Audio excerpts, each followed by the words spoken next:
The greatest courage you will ever need is the courage to save yourself.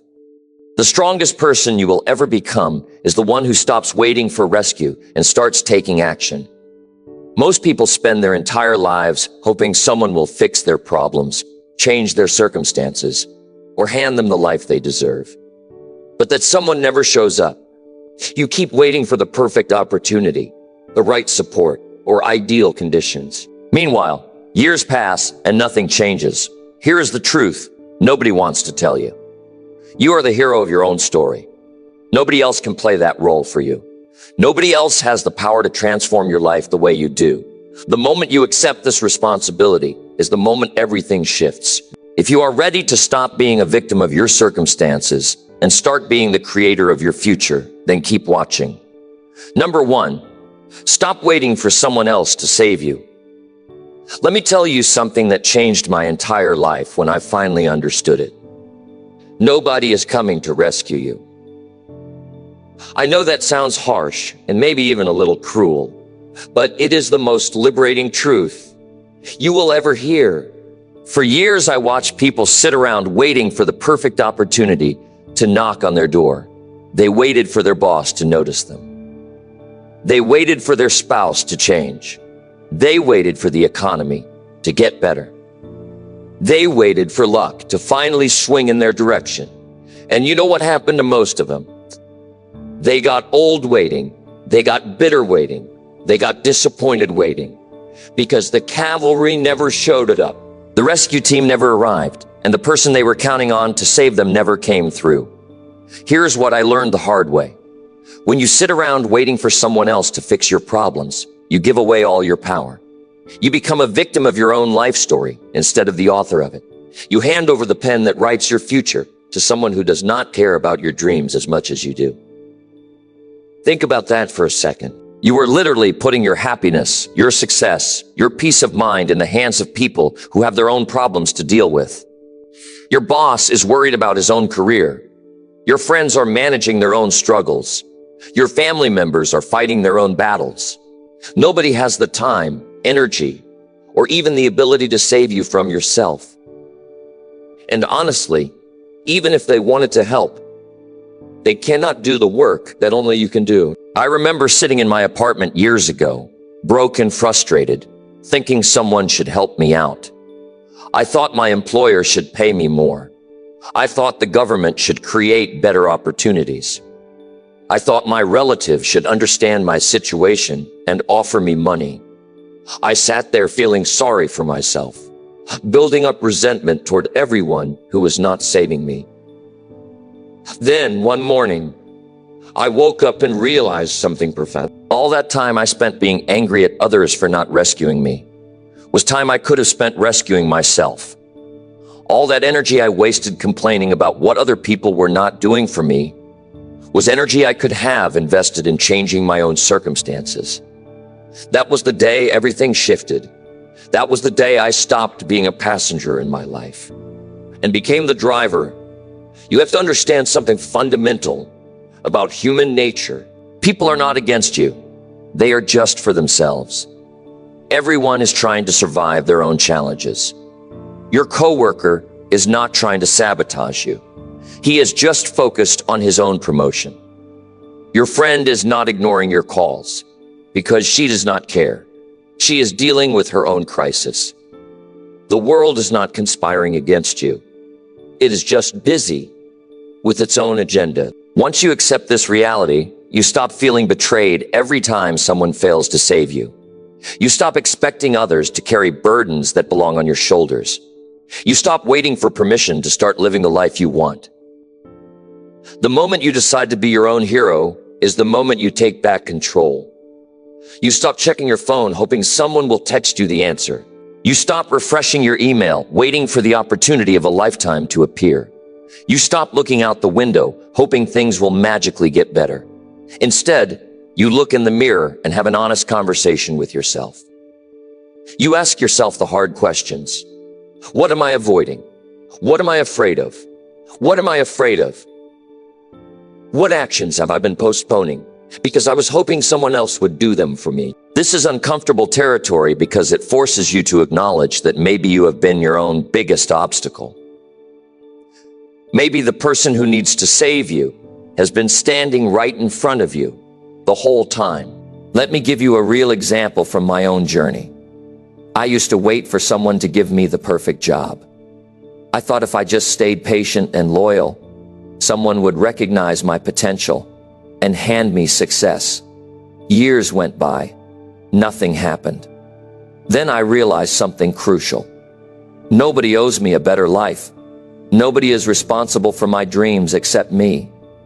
So I stopped waiting for recognition and started creating value that could not be ignored.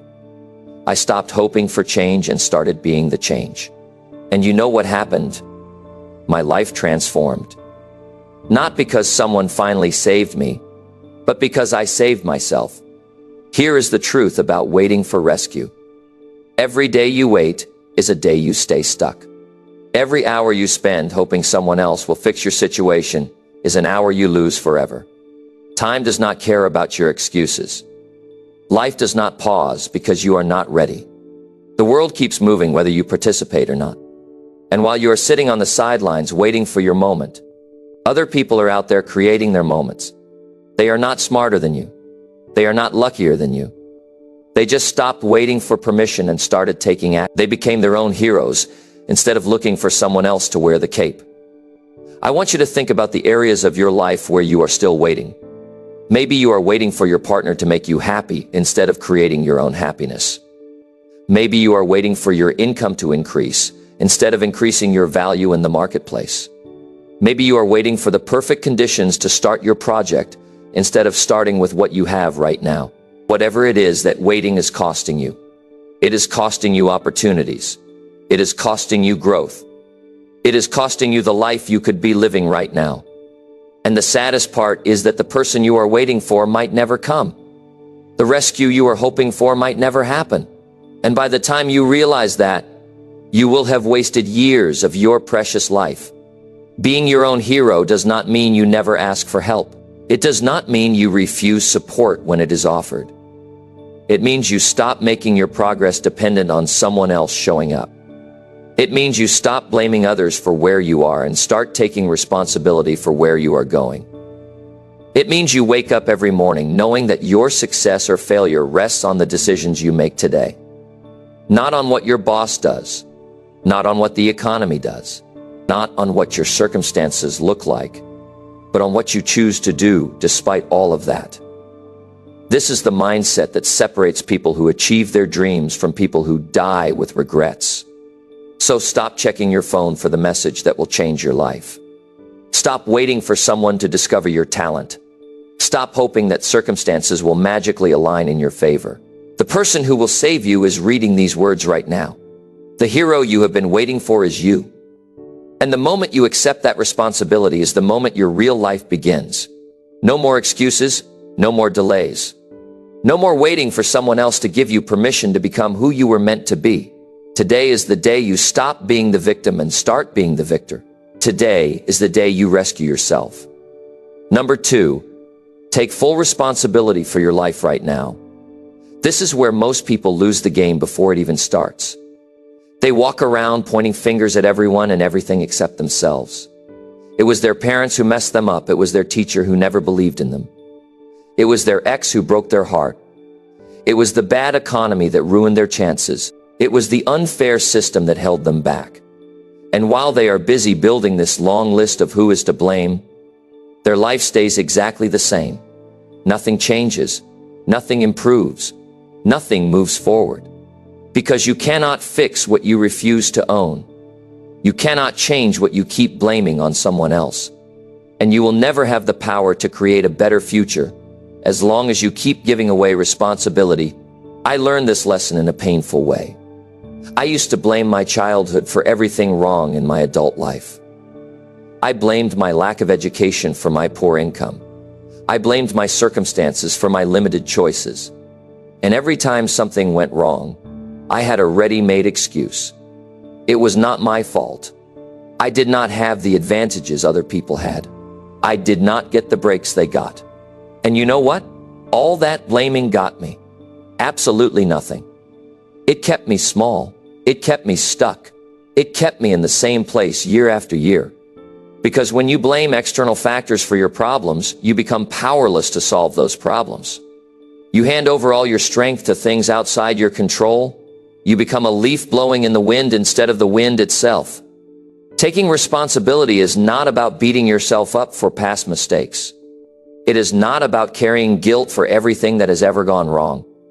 It is about recognizing a simple truth. You are where you are right now because of the choices you have made up to this point. Some of those choices were good, some were bad, some were made with full awareness, some were made on autopilot. But they were your choices. Nobody forced you to stay in that dead-end job for 5 years. Nobody made you spend money you did not have. Nobody compelled you to avoid difficult conversations. Nobody required you to ignore your health. These were decisions you made, and those decisions created the life you are living today. Once you accept that, something powerful happens. You realize that if your choices got you here, then different choices can take you somewhere else. Let me explain why this mindset is so critical. When you take full responsibility, you reclaim your power. You stop being a victim of circumstances and become the creator of circumstances. You stop waiting for the world to change and start changing yourself. You stop hoping for better luck and start making better decisions. This shift in thinking is everything. It transforms you from someone who reacts to life into someone who designs life. And here is what nobody tells you about responsibility. It is actually freeing. Yes, it means you can no longer blame others when things go wrong. But it also means you get credit when things go right. It means your success belongs to you. It means your growth is yours to claim. And most importantly, it means you have control over your future in ways you never imagined. I see people every day who are trapped in victim mentality. They talk about how unfair life is. They list all the reasons why success is impossible for them. They explain in great detail why they cannot move forward. And they genuinely believe these stories they tell themselves. But here's what I have observed over decades of working with people. The ones who take responsibility are the ones who break through. The ones who own their mistakes are the ones who stop repeating them. The ones who admit they created their current reality are the ones who create a new reality. Meanwhile, the blamers stay stuck. They have all the reasons and explanations, but they do not have results. They have perfect excuses, but they do not have progress. They can tell you exactly why they are not successful, but they cannot tell you what they are doing differently to change that. Responsibility means looking at your bank account and saying, this is what my financial decisions have created. It means looking at your relationships and admitting this is what my communication patterns have produced. It means looking at your health and acknowledging this is what my daily habits have built. It means looking at your career and accepting this is what my effort level has earned. This is hard. This is uncomfortable. This requires brutal honesty with yourself. But this honesty is the starting point for all real change. You cannot improve what you will not honestly assess. You cannot fix what you pretend is someone else's fault. And you cannot grow beyond where you are if you keep insisting that external forces are the only reason you are there. Here is what taking responsibility looks like in practical terms. When you fail at something, you stop blaming the circumstances and start asking what you could have done differently. When a relationship ends badly, you stop listing everything the other person did wrong and start examining your own contributions to the breakdown. When you do not get the promotion, you stop complaining about favoritism and start analyzing whether you truly earned it. When your business struggles, you stop blaming the market and start questioning your strategy. This does not mean other people are never wrong. It does not mean circumstances do not matter. It means you focus on the only variable you can control, which is yourself. You focus on what you can do, what you can change, what you can improve, what you can learn from the situation. I remember when I started taking full responsibility for my income. Up until that point, I thought my employer controlled how much money I made. I thought the economy determined my financial future. I thought my background limited my earning potential. Then I had a realization that changed everything. My income was a direct reflection of the value I brought to the marketplace. If I wanted more money, I needed to become more valuable. Nobody was going to just hand me a better salary because I showed up. Nobody was going to pay me extra because I needed it. The marketplace rewards value, not need. And my job was to increase my value. So I stopped complaining about what I was paid and started focusing on what I was worth. I read books. I developed skills. I learned from people who were successful. I took responsibility for becoming someone who deserved to earn more. And guess what happened? My income grew, not because the world became fair, but because I became better. Taking responsibility also means owning the consequences of your choices without making excuses. If you chose to skip college, own the fact that certain doors are harder to open. If you chose to have children young, own the fact that your path looks different than others. If you chose to prioritize comfort over growth, own the fact that you are behind where you could be. These are not judgments. These are just facts. Every choice has a consequence. And part of being an adult is accepting those consequences without whining about them. You cannot have the benefits of your choices without the costs.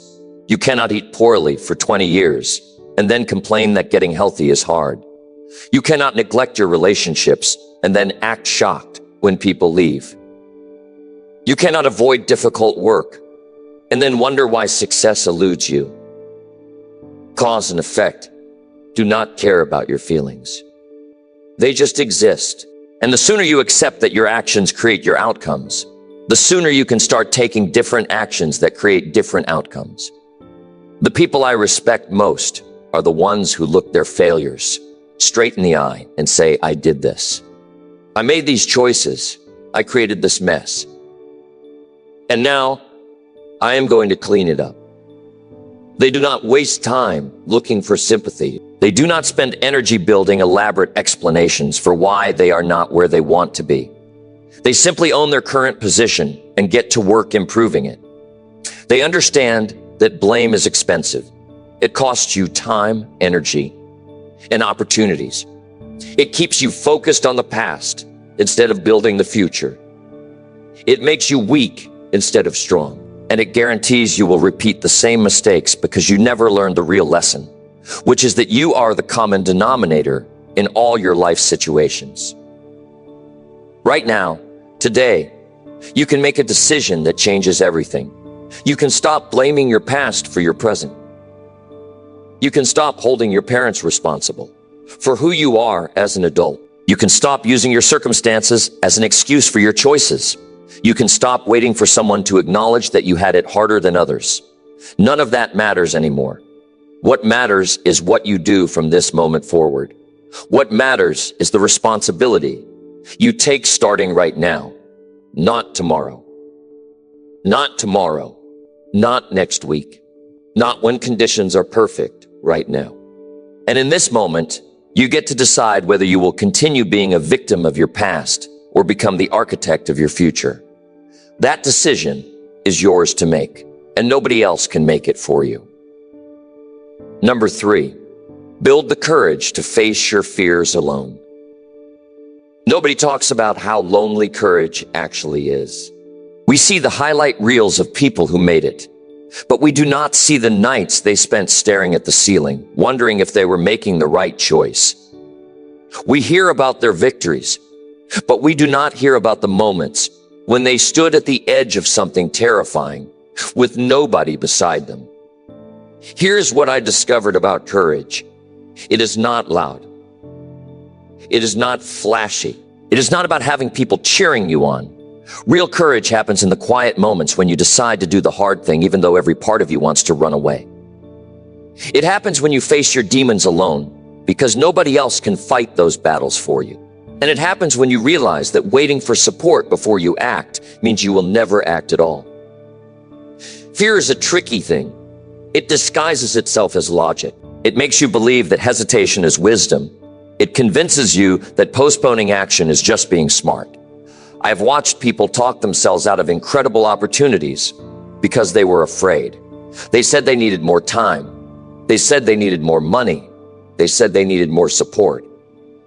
But what they really needed was the courage to move forward despite being scared. Fear told them to wait until conditions were perfect. Fear told them to get more opinions before deciding. Fear told them to make sure everyone approved before taking the leap.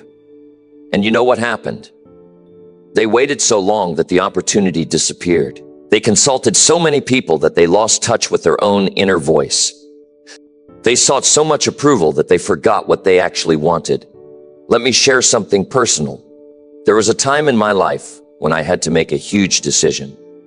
I could stay in my comfortable situation where everything was predictable and safe, or I could venture into unknown territory that scared me deeply.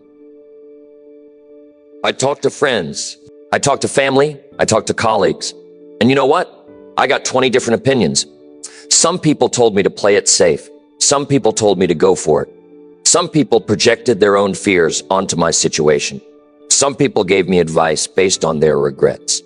And after all those conversations, I realized something important. Nobody else was going to live with the consequences of my choice. Nobody else was going to experience the results of my decision. This was my life, my risk, my future.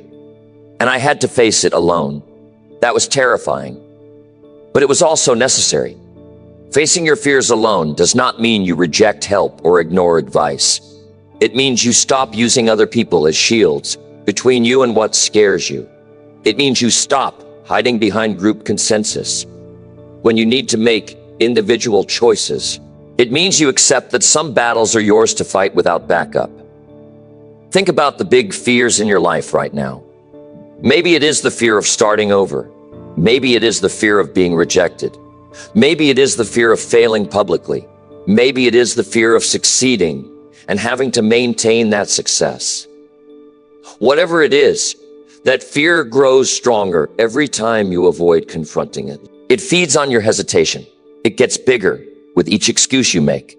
And the longer you wait for someone to hold your hand while you face it, the more power that fear has over your entire life. Here is what most people do not understand about courage. It is not something you are born with. It is something you build through repeated action. You do not wake up one day feeling fearless. You wake up feeling scared, and you do it anyway. Then you do it again the next day, and the day after that. Each time you face a fear alone, you prove to yourself that you can survive it. Each time you walk through something difficult without anyone rescuing you, you become stronger. Each time you make a hard choice without waiting for approval, you trust yourself a little more. This is how courage develops. Not through one grand moment of bravery, but through 1,000 small acts of moving forward, despite being afraid. I have noticed something about people who let fear control them. They collect supporters before they take action. They need someone to agree with them before they move. They wait for encouragement before they start. And this dependency on external validation becomes a prison. Because what happens when the supporters are not there? What happens when nobody encourages you? What happens when everyone thinks your idea is crazy? You either abandon your dreams or you learn to be your own source of strength. And that second option is where real growth happens. That is where you discover what you are actually made of. That is where you find out that you are stronger than you thought and braver than you believed. Fear will tell you that you need more preparation. It will tell you that you need more certainty. It will tell you that you need more guarantees before you act. But here is the truth. You will never feel completely ready.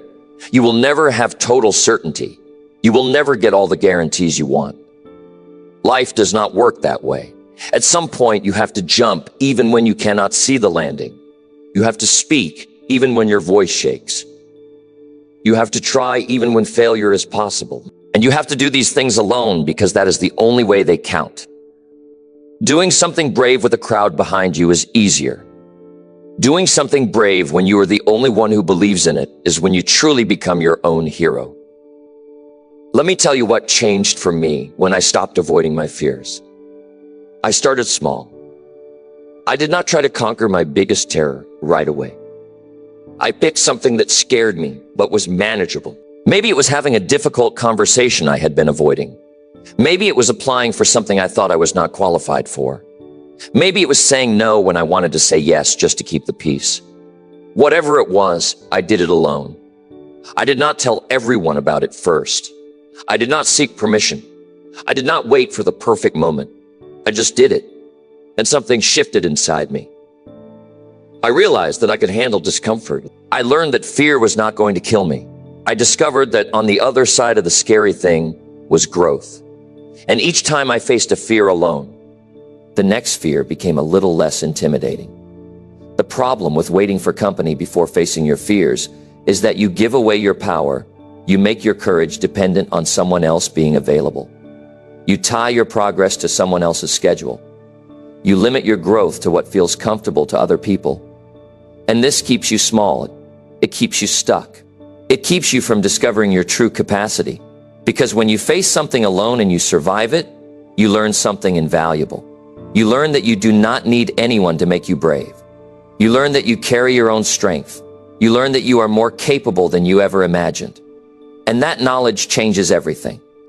I want you to think about what you are avoiding right now. What conversation are you not having?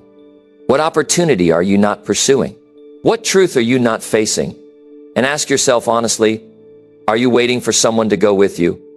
Are you postponing action until you feel less afraid?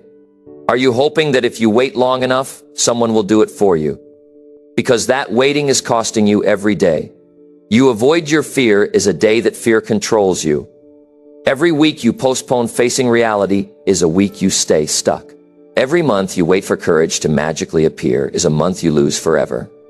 And at the end of your life, you will not regret the things that scared you and you tried anyway. You will regret the things that scared you and you let that fear win. Building courage to face your fears alone means accepting that some things cannot be shared. Some decisions cannot be made by committee. Some battles cannot be fought with an army. You have to walk into that difficult situation by yourself. You have to make that scary phone call without someone listening in. You have to take that risk without knowing if anyone will catch you if you fall. This is not about being reckless. This is about being responsible for your own growth. This is about understanding that your development as a person requires you to do hard things without a safety net. This is about recognizing that true strength comes from standing alone and not collapsing. When you start facing your fears alone, you notice something interesting. The fears that seemed enormous when you avoided them become smaller when you confront them. The things that terrified you from a distance become manageable up close. The monsters you built in your imagination turn out to be much less frightening in reality. And each time you prove to yourself that you can handle what scares you, you expand your capacity for courage. You become someone who does not need constant reassurance. You become someone who can trust their own judgment. You become someone who moves forward even when the path is unclear. And that version of you is the hero you have been looking for all along. Number 4, trust yourself more than you trust others today. You have been trained your entire life to doubt yourself. From the moment you were born, people started telling you what to think, how to feel, what to want, and who to become. Your parents had their version of what your life should look like. Your teachers had their opinions about your potential. Your friends had their ideas about what choices you should make. Society had, and somewhere along the way, you learned to trust all those external voices more than the voice inside your own head. You learned to seek approval before making decisions. You learned to check with others before trusting your instincts. You learned to value their certainty over your own intuition. And now you are stuck in this pattern where you cannot make a move without consulting everyone around you first. I see this everywhere I go. People asking for advice about decisions they already know the answer to. People seeking validation for choices they have already made in their hearts. People collecting opinions like they are gathering evidence for a case they need to win. And here is what happens. They get 10 different answers from 10 different people. Each person gives advice based on their own experiences, their own fears, their own limited perspective of the situation. And the person asking for advice ends up more confused than when they started, because now they have all these conflicting viewpoints bouncing around in their head. They have lost touch with what they actually feel. They have buried their own knowing under layers of other people's thoughts. And they wonder why making decisions feels so hard and so exhausting. Let me tell you something I learned after years of making this mistake. Other people do not have access to your inner truth. They cannot feel what you feel. They cannot know what you know about your own life. They have not walked your path. They have not experienced your struggles. They have not lived inside your head for the past 20 or 30 or 40 years. When you ask someone for advice, they give you the best answer they can based on what they would do in your situation. But they are not in your situation. They have different values. They have different priorities. They have different tolerance for risk. They have different dreams. This is why trusting others more than yourself leads to regret. You end up living someone else's version of your life instead of your own. I remember a time when I had to make a career decision. My gut was telling me to take a risk and try something new. But everyone around me said it was foolish. They said I should stay where I was comfortable. They said I should not throw away what I had built. They said I was being irresponsible, and I listened to them. I ignored my own inner voice and followed their advice. And you know what? I was miserable. Not because their advice was bad for them, but because it was wrong for me. They were protecting me from their fears, not mine. They were giving me solutions to problems I did not have. They were imposing their definition of security onto my life. And it took me years to undo that decision and get back to trusting what I knew all along. That was an expensive lesson. I paid for it with time I cannot get back. Trusting yourself does not mean you never listen to others. It means you stop outsourcing your decision, making to people who do not have to live with the consequences. It means you gather information, but you make the final call based on what feels right for you. It means you value your own experience and knowledge as much as you value theirs. Here is something most people do not realize. You have more wisdom about your own life than anyone else possibly could. You know your history. You know your patterns. You know what has worked and what has not. You know what lights you up and what drains you. You know what you can handle and what you cannot. This knowledge is valuable. This knowledge is rich. And when you ignore it in favor of someone else's opinion, you disrespect everything you have learned through living your life. The people who succeed at being their own hero are the ones who learn to trust their internal guidance system. They ask for input when they need information. They seek perspective when they want to see blind spots. But they make decisions from a place of self-trust, not from a place of seeking permission. They understand that nobody else can tell them what is right for their life.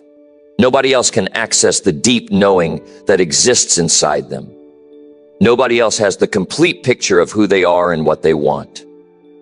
And they stop betraying themselves by constantly choosing other people's certainty over their own clarity. This is not arrogance. This is not stubbornness. This is maturity. This is what it means to honor yourself enough to trust your own judgment. I watch people second guess themselves constantly. They have an idea before they even explore it. They run it by 5 people to see what they think. They feel something is wrong in their relationship. And instead of addressing it directly, they poll their friends to see if they are overreacting. They sense an opportunity, but they wait for someone else to validate that is real. This constant checking with others is exhausting. It is also unnecessary, because most of the time, you already know what you need to do. You already know what choice aligns with who you are.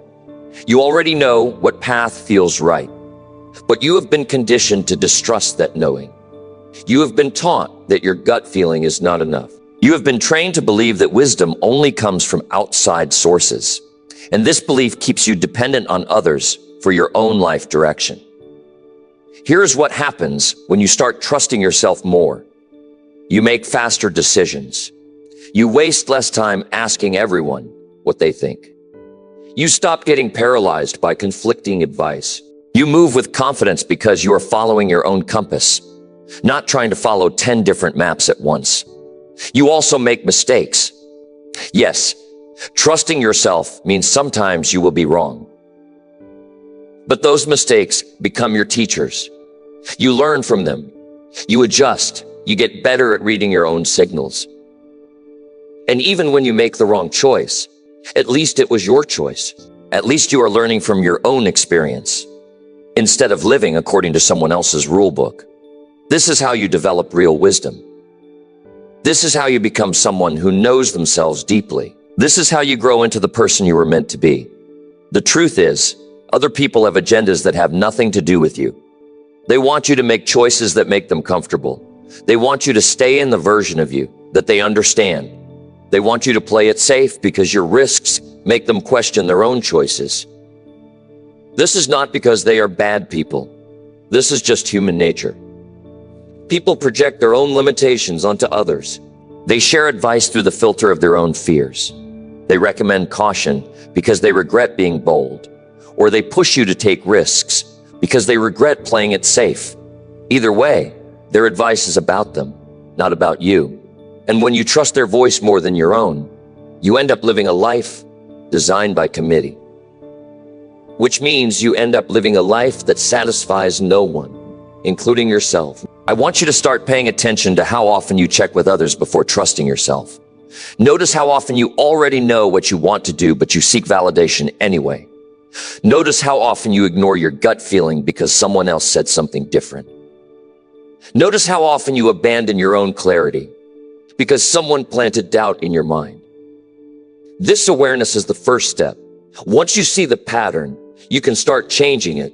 You can start asking yourself, what do I actually think about this? What do I actually feel about this? What does my experience tell me? What does my intuition say? And then you can practice making decisions from that place of self-trust, even when it feels uncomfortable at first. Building self-trust is like building a muscle. It gets stronger with use. The first time you trust yourself over others, it feels risky. The second time, it feels a little easier. The 10th time, you start to realize that you have pretty good judgment. The 100th time, you wonder why you ever doubted yourself in the first place. And eventually, you become someone who considers other perspectives, but always returns to their own center before making a choice. You become someone who knows that the best advisor you will ever have is the one who has lived every moment of your life and knows every detail of your situation. And when you learn to trust that person, everything changes. Stop giving your power away to people who do not know your story. Stop letting others define what is possible for you. Stop seeking permission from people who have no investment in your dreams. Start listening to the voice that has been with you since day one. Start honoring the wisdom you have accumulated through your unique experiences. Start making choices that feel right to you, even when they look wrong to others. This is not about being closed off to feedback. This is about understanding that feedback is just information. You take it in, you consider it, and then you make your decision based on what you know to be true for you. That is what trusting yourself looks like. And that is what being your own hero requires. Number 5, create your own path without seeking any approval. The world is full of people who have opinions about how you should live your life. They have ideas about what career you should choose. They have thoughts about who you should marry. They have beliefs about what success looks like. They have expectations about what you should prioritize. And the moment you announce you're going to do something different, something unconventional, something that does not fit their model of how life should be lived, they start pushing back. They start pushing back. They start questioning your judgment.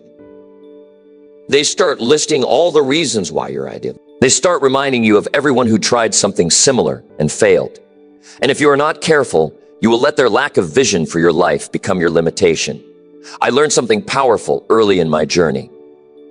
The people who need approval before they act rarely accomplish anything extraordinary.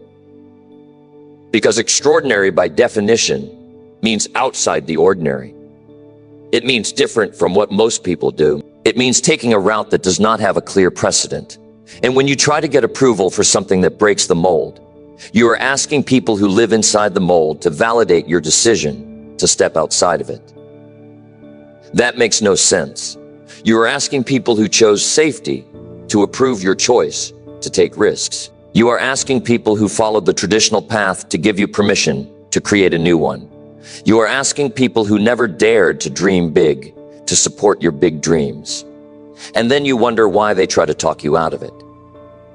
Here is what seeking approval does to you. It dilutes your vision. Every time you explain your idea to someone who does not get it, you have to defend it. You have to justify it. You have to make it sound reasonable to people who think reasonably means doing what everyone else does. And in that process of defending and justifying, you start watering down your vision. You start making it smaller so it fits into their understanding. You start compromising on the parts that make it unique, because those are the parts that scare them the most. And before you know it, the thing you wanted to create has been transformed into something acceptable, something safe, something that looks like everything else. And you have lost the essence of what made it yours in the first place. Let me share a hard truth with you. Most people do not want you to succeed at something they were too afraid to try. Not because they are evil or because they hate you, but because your success would force them to confront their own choices. Your courage would highlight their fear. Your willingness to bet on yourself would expose their unwillingness to do the same. And rather than deal with that uncomfortable reflection, they will unconsciously try to keep you at their level. They will call it concern. They will call it protecting you. They will call it being realistic. But what it really is their own discomfort with your growth. And you cannot let that discomfort become the ceiling on your potential. Creating your own path means being okay with standing alone. It means starting projects that nobody else believes in yet. It means pursuing opportunities that look crazy to others. It means making choices that your family does not understand. It means building something that has no guarantee of success. And when you do these things without seeking approval, something powerful happens. You become free. Free from the need to make everyone comfortable with your decisions. Free from the obligation to explain yourself to people who will never understand. Free from the prison of living up to other people's expectations. This freedom is what allows you to create something truly original. This freedom is what allows you to become who you were meant to be instead of who everyone else wanted you to be. I watch people kill their dreams slowly by running them past everyone they know. They have an idea for a business and they tell 20 people about it before they take any action. Out of those 20 people, 18 will tell them why it will not work. 2 might be encouraging. And that 18-to-2 ratio convinces them that the idea must be bad. But here, those 18 people are not entrepreneurs. They are not risk takers. They are not dreamers. They are people who chose security, and now they are projecting that choice onto you. Their advice is not based on knowledge of your idea. It is based on their fear of trying anything different. And you are letting people who never built anything tell you that you cannot build something. That is insane. Approval seeking is a trap that when you need others to validate your path before you walk it, you give them control over your destination. You let their imagination limit your possibilities. You let their courage determine your action. You let their experience define your potential, and none of that serves you, because the path you are meant to create is one that only you can see. It lives inside you. It is built from your unique combination of talents, interests, experiences, and dreams. Nobody else has that exact combination. Nobody else can see what you see. Nobody else can build what you are meant to build. And when you wait for them to approve something they cannot even envision, you waste precious years of your life standing at the starting line, waiting for permission that will never come. Here's what I did that changed everything. I stopped announcing my plans. I stopped seeking input before taking action. I stopped explaining myself to people who were not invested in my success. I just started doing. I took the first step without telling anyone. I made progress without updating everyone. I built momentum without needing validation. And you know what happened by the time people noticed what I was doing? I had already proven it could work. I had results they could see.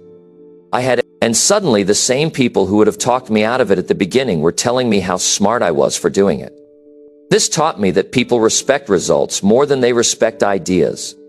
They support success more than they support vision.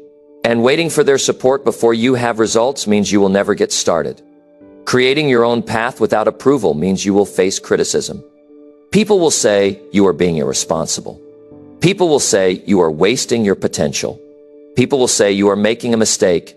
Let them say it. Their words have no power unless you give them power. Their opinions are just noise unless you turn them into obstacles. The moment you realize that their judgment of your path says more about their own limitations than about your potential, you become unstoppable. You understand that people criticize what they do not understand. They dismiss what they are afraid to try. They mock what threatens their worldview. And none of that has anything to do with whether your path is right for you. I have seen people abandon incredible opportunities because their parents did not approve. I have seen people stay in careers they hate because their spouse cannot see their bigger vision. I have seen people give up on dreams because their friends thought they were being unrealistic. And every single one of those people ends up with regret. Not regret about the path they did not take, but regret about letting someone else make that decision for them.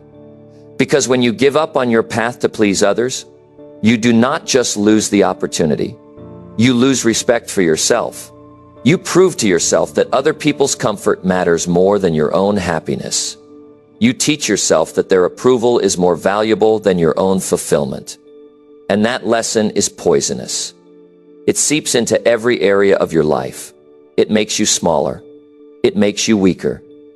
It makes you dependent on external validation for internal peace. The path you create will not make sense to everyone. It might not make sense to anyone except you at first. And that is perfectly fine. You are not creating this path to impress others. You are not building this life to get applause. You are doing this because something inside you knows you are meant for more than following someone else's blueprint. You are doing this because staying on the conventional path feels like dying slowly. You are doing this because you would rather fail at something that matters to you than succeed at something that does not.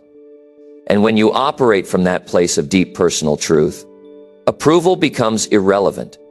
You are not looking for permission anymore. You are declaring your intention. You are claiming your right to live on your own terms. You are honoring the voice inside you that has been whispering about possibilities that nobody else can hear. Stop presenting your dreams to committees of people who never dared to dream. Stop asking for approval from individuals who chose to play it safe. Stop seeking validation from those who will never understand what drives you. Start moving in the direction that calls to you, even if you are the only one who can hear that call. Start building the life you want, even if nobody else can see the blueprint. Start creating your path, even if the people around you think you are lost. Because you are not lost. You are pioneering. And pioneers do not wait for approval. They create the trail that others will follow once they see where it leads. Number 6. Stand up for yourself when nobody else will. There comes a moment in everyone's life when you realize that nobody is coming to. You are in a situation where you are being treated unfairly, and you look around hoping someone will speak up on your behalf. But the room stays silent. Your colleagues look away. Your friends suddenly have nothing to say. Your family members change the subject, and you are left standing there facing the mistreatment alone. This is when you discover who you really are. This is when you find out whether you will shrink to avoid conflict or stand tall to protect your dignity. Most people choose to shrink. They stay quiet. They accept the disrespect. They convince themselves it is not that big of a deal. And every time they do this, they teach the world that they can be walked over without consequence. I spent years being the person who did not speak up. Someone would take credit for my work and I would stay silent. Someone would disrespect my boundaries and I would smile and pretend it was fine. Someone would treat me poorly and I would make excuses for their behavior. I told myself I was being the bigger person. I told myself that conflict was not worth it. I told myself that standing up for myself would make things awkward. But here is what I did not realize at the time. Every time I failed to defend myself, I was sending a message to my own subconscious. I was telling myself that I was not worth defending. I was teaching myself that other people's comfort mattered more than my own self-respect. I was programming myself to accept less than I deserved. And that pattern bled into every area of my life. Standing up for yourself is not about being aggressive. It is not about picking fights. It is not about being difficult or confrontational. It is about having enough respect for yourself to not allow disrespect to go unchallenged. It is about drawing clear lines about what you will and will not tolerate. It is about understanding that silence in the face of mistreatment is agreement with that mistreatment. When someone crosses your boundary and you say nothing, they learn that your boundaries do not actually exist. When someone disrespects you and you smile through it, they learn that disrespecting you has no consequences. When someone takes advantage of your kindness and you continue being kind without addressing it, they learn that your kindness comes with no limits. And over time, people will push as far as you let them push. Here is something I wish someone had told me 20 years ago. People treat you the way you teach them to treat you. If you accept poor treatment, they will continue giving you poor treatment. If you do not speak up when something bothers you, they will assume you are fine with it. If you do not defend your time, your energy, your work, your value, nobody else will defend it for you because they are not living your experience. They do not feel what you feel. They do not know what it costs you to stay silent. And most people are so focused on their own lives that they will not notice you need defending unless you make it clear. This is not a criticism of others. This is just reality. Everyone is the main character in their own story. And if you want to be treated with respect, you have to demand that respect through your actions and your words. I remember the first time I stood up for myself in a meaningful way. I was in a meeting and someone interrupted me for the third time. Previously, I would have just stopped talking and let them take over. But something in me had changed. I had grown tired of being treated like my voice did not matter. I had grown tired of being polite while others were rude. I had grown tired of sacrificing my dignity to keep the peace. When they interrupted me that third time, I did not stop talking. I raised my voice slightly and said, "Excuse me." I was not finished. The room went quiet. People looked uncomfortable. For a moment, I felt like I had done something wrong. But then I realized I had done something right. I had drawn a line. I had showed that I valued my own contribution enough to defend it. And from that day forward, people interrupted me less, not because they suddenly became more polite, but because I had taught them that interrupting me would be met with resistance. Standing up for yourself changes how people perceive you. When you consistently defend your boundaries, people start respecting those boundaries automatically. When you show that you will not tolerate disrespect, people think twice before disrespecting you. When you demonstrate that your time has value, people stop wasting it. This is not about being intimidating or aggressive. This is about being clear. This is about saying what you mean and meaning what you say. This is about following through when someone tests your limits, because people will test you. They will push to see how much they can get away with. And the moment you show them that they cannot get away with much, they adjust their behavior. They might not like it. They might even complain about it. But they will adjust. The hard truth is that being nice all the time makes you easy to take advantage of. I am not saying you should be mean. I am not saying you should be difficult. I am saying that niceness without boundaries is weakness that people will exploit. There are individuals in this world who look for people who do not stand up for themselves. They look for people who avoid conflict. They look for people who will say yes when they want to say no. They look for people who will absorb disrespect rather than address it. And once they find these people, they take full advantage. They dump extra work on them. They take credit for their ideas. They disrespect their time. They violate their boundaries. And they do it repeatedly because there are no consequences. The person being taken advantage of just keeps accepting it, hoping that their patience and kindness will eventually be recognized. But it rarely is. Let me tell you what happens when you start standing up for yourself. Some people will not like it. Some people will call you difficult. Some people will say you have changed.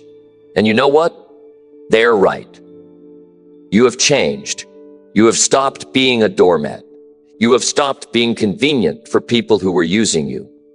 You have stopped prioritizing their comfort over your own dignity, and that makes them uncomfortable because they benefited from the old version of you. The version that did not push back. The version that accepted whatever they dished out. The version that made their life easier at the expense of your own well-being. When you refuse to be that person anymore, they lose that advantage. And instead of respecting your growth, they will try to guilt you back into your old patterns. They will say, "You used to be so nice." They will say, "You used to be so easy to work with." What they really mean is, "You used to let me treat you however I wanted." Standing up for yourself also means standing alone sometimes. There will be situations where the group goes along with something you know is wrong. There will be moments when everyone else is silent about an injustice. There will be times when speaking up means going against the majority. And this is where most people fold. They value belonging more than they value their principles. They would rather be included in a group that tolerates mistreatment than stand alone for what is right. But here's what that costs them. It costs them their self-respect. Every time you betray your own values to fit in, you lose a piece of yourself. Every time you stay silent when you should speak up, you teach yourself that you cannot be trusted. Every time you go along with something you disagree with just to avoid being the outsider, you become a stranger to yourself. I learned that the opinion I need to live with most is my own. Other people come and go from your life. Jobs change, friends change, circumstances change, but you are stuck with yourself forever. You have to look at yourself in the mirror every morning. You have to live with the decisions you make. You have to carry the knowledge of whether you stood up for yourself or let yourself down. And that knowledge matters more than whether people like you. That knowledge matters more than whether you avoided conflict. That knowledge matters more than whether you kept the peace. Because peace that requires you to disrespect yourself is not peace. It is surrender. And surrendering your dignity to keep others comfortable is the worst trade you can make. When you stand up for yourself, you inspire others to do the same. You show people that it is possible to have boundaries and survive. You demonstrate that defending your worth does not end relationships worth keeping. You prove that self-respect and connection can coexist. And often, the people who initially resisted your boundaries end up respecting you more for having them. They might not admit it, they might not thank you for it, but on some level, they recognize that you value yourself enough to not accept poor treatment. And that commands a different kind of respect than being nice ever could. The respect that comes from standing up for yourself is earned. It is solid. It is lasting. And it changes how you move through the world. Number 7, make decisions that honor who you truly are. Most people spend their entire lives making decisions based on who they think they should be instead of who they actually are. They choose careers that look impressive to others, rather than work that genuinely interests them. They pursue relationships that make sense on paper, instead of connections that feel right in their heart. They build lives that photograph well on social media, instead of lives that feel authentic when nobody is watching. And then they wonder why success feels empty. They wonder why achievements do not bring satisfaction. They wonder why they feel disconnected from their own existence. The answer is simple. They have been making decisions for a version of themselves that does not exist. They have been honoring expectations instead of honoring truth, and no amount of external success can compensate for the internal betrayal of living as someone you are not. I see this pattern everywhere. Someone takes a job they hate because it pays well and everyone says it is a great opportunity.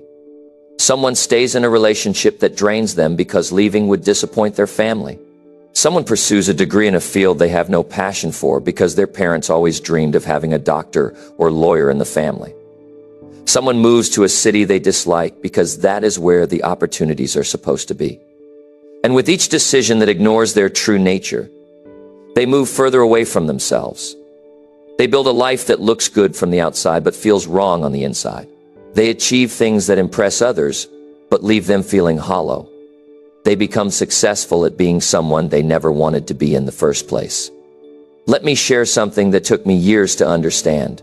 You cannot find fulfillment living someone else's version of your life. It does not matter how successful that version becomes. It does not matter how much money it makes.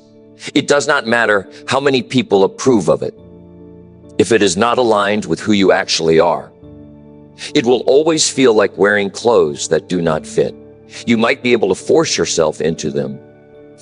You might be able to convince others they look good, but you will always feel the discomfort. You will always know something is wrong. And that knowing will eat away at you slowly until you either make a change or resign yourself to quiet desperation. Those are your only two options when you live out of alignment with your truth. Making decisions that honor who you truly are requires you to know yourself deeply. And this is where most people struggle. They have spent so much time trying to be what others wanted that they lost touch with what they actually want. They have buried their real desires under layers of should and supposed to and expected to. They have silenced their authentic voice to make room for all the voices telling them how to live. And now when they try to make a decision that honors their truth, they realize they do not even know what that truth is anymore. They have become strangers to themselves. They know what their parents want for them. They know what society expects from them. They know what their friends think they should do. But they have no idea what they themselves actually want. And that ignorance keeps them trapped in lives that belong to everyone except them. Here is what I learned about getting back in touch with yourself. You have to start paying attention to how decisions make you feel, not just how they make you look.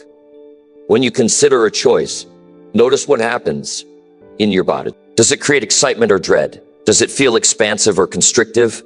Does it energize you or drain you? Your body knows your truth even when your mind is confused. Your body reacts honestly to what aligns with you and what does not. But most people ignore these signals. They override their gut feelings with logical arguments. They dismiss their intuition as irrational. They convince themselves that the discomfort they feel is just fear of change, when really it is a warning that they are about to betray themselves again. And they make the decision that makes sense to everyone else, while ignoring the part of them that is screaming, "No." I spent my 20s making decisions that honored what success was supposed to look like. I chased money. I chased status. I chased approval from people whose opinions should not have mattered. And I got those things. I achieved what I was supposed to achieve. But I was miserable because none of it reflected who I actually was. None of it connected to what genuinely mattered to me. I was living a life designed by consensus, built on assumptions, driven by fear of disappointing others.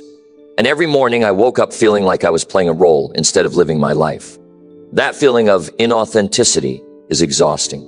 It requires constant effort to maintain the performance. It demands that you suppress parts of yourself that do not fit the image. It forces you to pretend that things that bore you are interesting and things that matter to you are irrelevant. And eventually, that exhaustion becomes unbearable. The turning point for me came when I asked myself a simple question. If nobody would ever know about this decision, what would I choose? If I did not have to explain it to anyone, if I did not have to justify it, if I did not have to worry about what people would think, what would I actually want? That question cut through all the noise. It removed all the external pressure. It forced me to confront my real desires instead of my performed desires.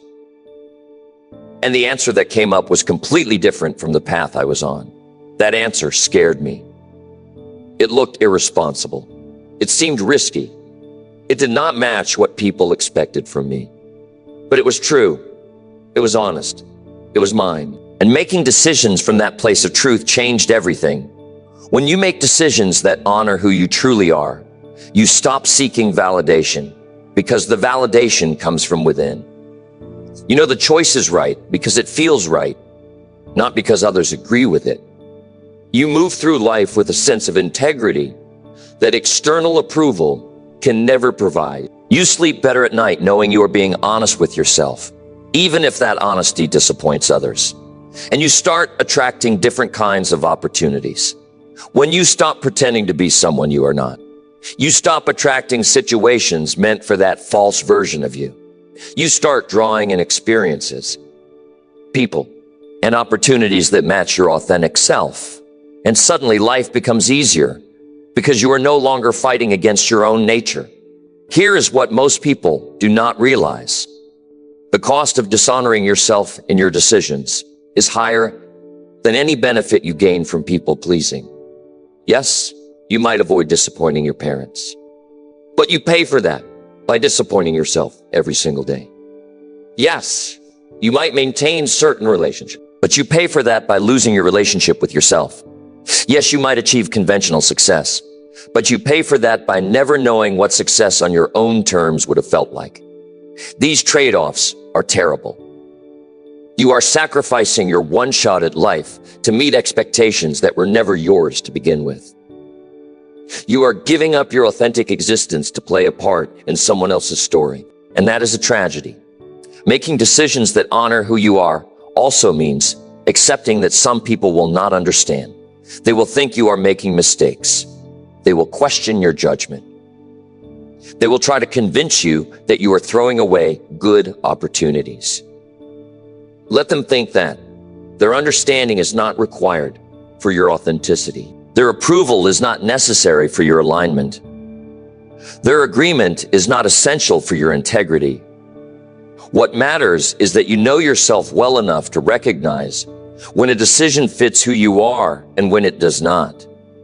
What matters is that you have the courage to choose the path that feels true even when it looks wrong to others.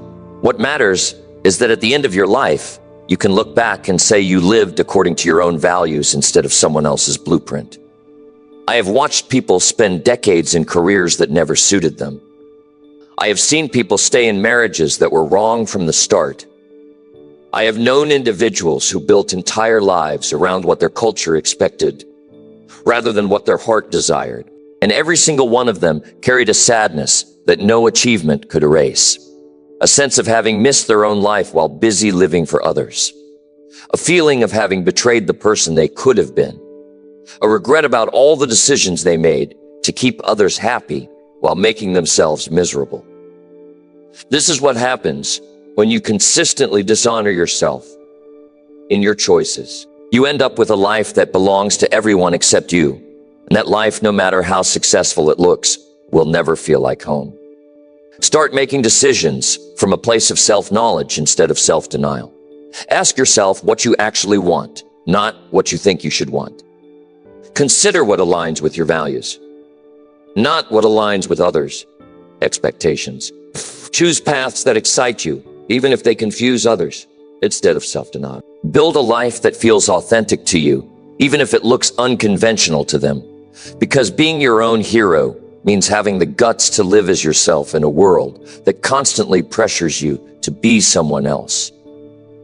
It means honoring your truth, even when that truth is inconvenient for others.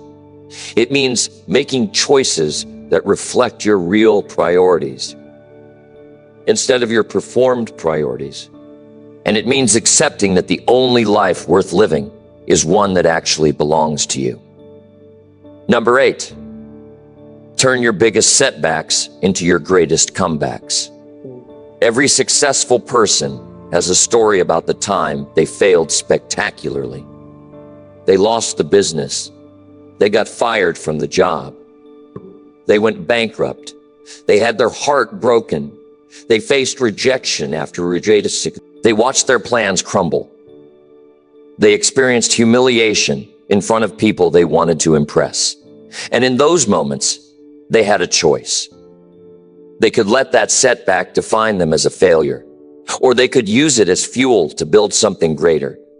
The difference between people who stay down and people who come back stronger is not talent. It is not luck. It is not resources. It is the decision they make in that moment when everything has fallen apart.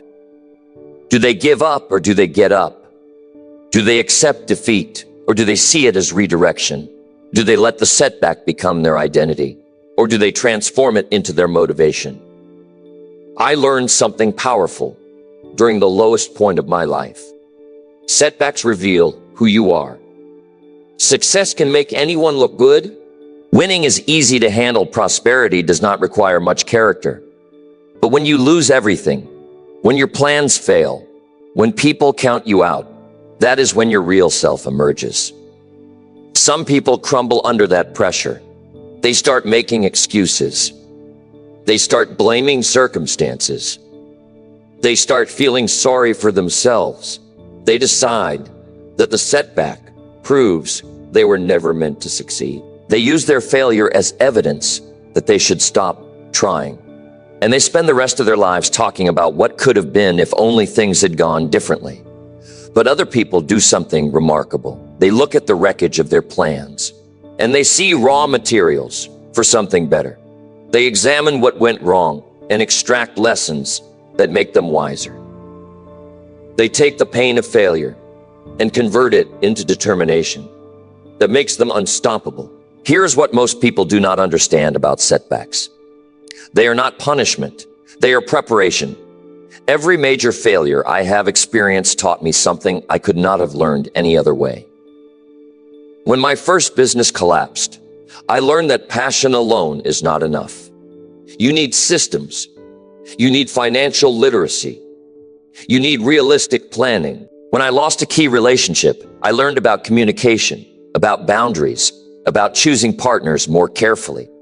When I invested in the wrong opportunity and lost money, I learned to do my own research instead of trusting other people's enthusiasm. None of these lessons were pleasant. Learning them hurt, but they made me better. They made me sharper. They made me someone who could handle bigger challenges because I had survived smaller ones. And every comeback I made was stronger than my previous position because I brought those hard-earned lessons with me. The people who turn setbacks into comebacks understand something critical. The setback is not the end of the story. It is a plot twist. It is the moment in the movie where everything looks hopeless right before the hero discovers strength. But you only get that comeback if you refuse to quit. If you accept the setback as your final chapter, then it becomes your final chapter. If you decide that losing means you are a loser, then you become a loser. But if you decide that this setback is just temporary, that it is information rather than identity, that it is a detour rather than a dead end, then you keep moving, and that movement, even when it is slow, even when it is painful, even when nobody believes in you anymore, that movement is what separates the people who make comebacks from the people who stay defeated. I remember being at a point where I had nothing. No money, no credibility, no obvious path forward. People who used to respect me now looked at me with pity or judgment. Some avoided me entirely because failure is contagious in their minds. I could have stayed in that place. I could have accepted that this was my new reality. I could have spent years nursing my wounds and complaining about unfairness, but something inside me refused to accept that this was how my story ended. Not because I was special, not because I had some unique advantage, but because I made a decision that the setback would not define me. I decided that if I was at the bottom, the only direction available was up. And I started climbing, one small step at a time, one better decision at a time, one tiny improvement at a time. And eventually those small movements accumulated into momentum. That momentum built into progress. And that progress turned into a comeback that was bigger than my original success because it was built on genuine knowledge instead of beginner's luck. Turning setbacks into comebacks requires you to change your relationship with failure. Most people see failure as something to avoid at all costs. They play it safe to minimize the chance of failing. They take no risks because risks might lead to setbacks. And this approach guarantees mediocrity because anything worth achieving involves risk. Anything significant requires you to venture into territory where failure is possible. And if you are not willing to risk setbacks, you are not willing to pursue meaningful success. The people who achieve extraordinary things are not people who never fail. They are people who fail more than others because they attempt more than others. They have bigger setbacks because they take bigger swings. And they are not afraid of those setbacks because they know how to use them as stepping stones rather than stumbling blocks. Let me explain the actual process of turning a setback into a comeback.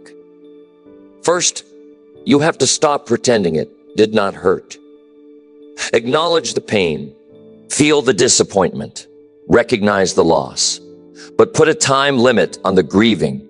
Give yourself permission to be upset, but do not give yourself permission to stay upset indefinitely. One day, 1 week, maybe 1 month, depending on the magnitude of the setback, but not 1 year, not forever. At some point, you have to shift from processing the pain to extracting the lesson. What did this setback teach you? What weakness did it expose? What skill do you need to develop? What knowledge were you missing? What pattern do you need to break? These questions are not about beating yourself up. They are about getting smarter. Every setback contains information that can make your next attempt better. But you only get that information if you are willing to analyze what went wrong without making excuses. The next step is to rebuild with intention. Most people who experience setbacks try to recreate what they lost. They want to get back to where they were before the failure. But this is a mistake. You should not want to return to your previous position if that position led to the setback in the first place. Something about your approach was flawed. Something about your strategy was insufficient. Something about your preparation was inadequate, and simply recreating the same circumstances will likely lead to the same results. Instead, use the setback as an opportunity to build something better, build smarter, build stronger, build with the knowledge you gained from failing, build with the humility that comes from being knocked down, build with the determination that comes from having something to prove. This is how setbacks become the foundation for greater success. You do not just recover, you evolve. I have noticed that the biggest comebacks often happen because the setback forced a necessary change. Someone loses their job and it pushes them to finally start the business they always talked about. Someone experiences a health crisis and it motivates them to take fitness seriously for the first time. Someone faces financial ruin and it teaches them money management they should have learned decades earlier. Someone goes through a painful breakup and it forces them to work on themselves in ways they avoided while in a relationship. The setback creates a moment of clarity that success never provides. Success allows you to ignore your weaknesses. Failure puts them on display. Success lets you avoid hard truths. Failure confronts you with them. And if you are willing to face those truths instead of hiding from them, the setback becomes the catalyst for a level of growth you would not have achieved otherwise. Here's the part that nobody tells you about comebacks. They are lonely. When you are down, some people disappear. When you start climbing back, other people doubt you. When you finally make it back to success, people forget you were ever down. They do not see the nights you spent rebuilding. They do not know about the small victories that kept you going. They do not understand the strength it took to start over. They just see the end result and they assume it was easy. But you know the truth. You know what it cost to turn that setback into a comeback. You know the doubts you had to overcome. You know the fear you had to face. You know the work you had to do when nobody was watching. And that knowledge is yours to keep. That is the real prize of a comeback. Not the external success, but the internal transformation. You become someone who knows they can survive the worst and still build something great. And once you know that about yourself, nothing can break you. Stop seeing setbacks as permanent conditions. Start seeing them as temporary circumstances that force you to become better. Stop letting failure convince you that you are finished. Start using it as proof that you are brave enough to try. Stop hiding your past mistakes. Start owning them as evidence of your resilience. Your biggest setback is not your ending. It is your beginning. It is where your real story starts. It is what shapes you into someone capable of the success you are building toward. And when you finally make that comeback, it will mean more because you earned it the hard way. You lost it all and you built it back. You fell down and you got up. You faced defeat and you refused to accept it. That is what being your own hero looks like. That is what turning setbacks into comebacks means. And that is what you are capable of right now. Number 9, stop looking for permission to chase your dreams. You are waiting for someone to tell you that it is okay to pursue what you really want. You are waiting for your parents to approve of your unconventional career choice. You are waiting for your partner to support your risky business idea. You are waiting for your friends to validate that your dream is realistic. You are waiting for some authority figure to give you the green light. You are waiting for a sign from the universe that now is the right time. And while you wait, months turn into years. Years turn into decades. And your dream remains exactly where it has always been. Locked inside you, unexpressed, unrealized, slowly dying from lack of action. Because here is the hard truth that nobody wants to hear. The permission you are waiting for will never come.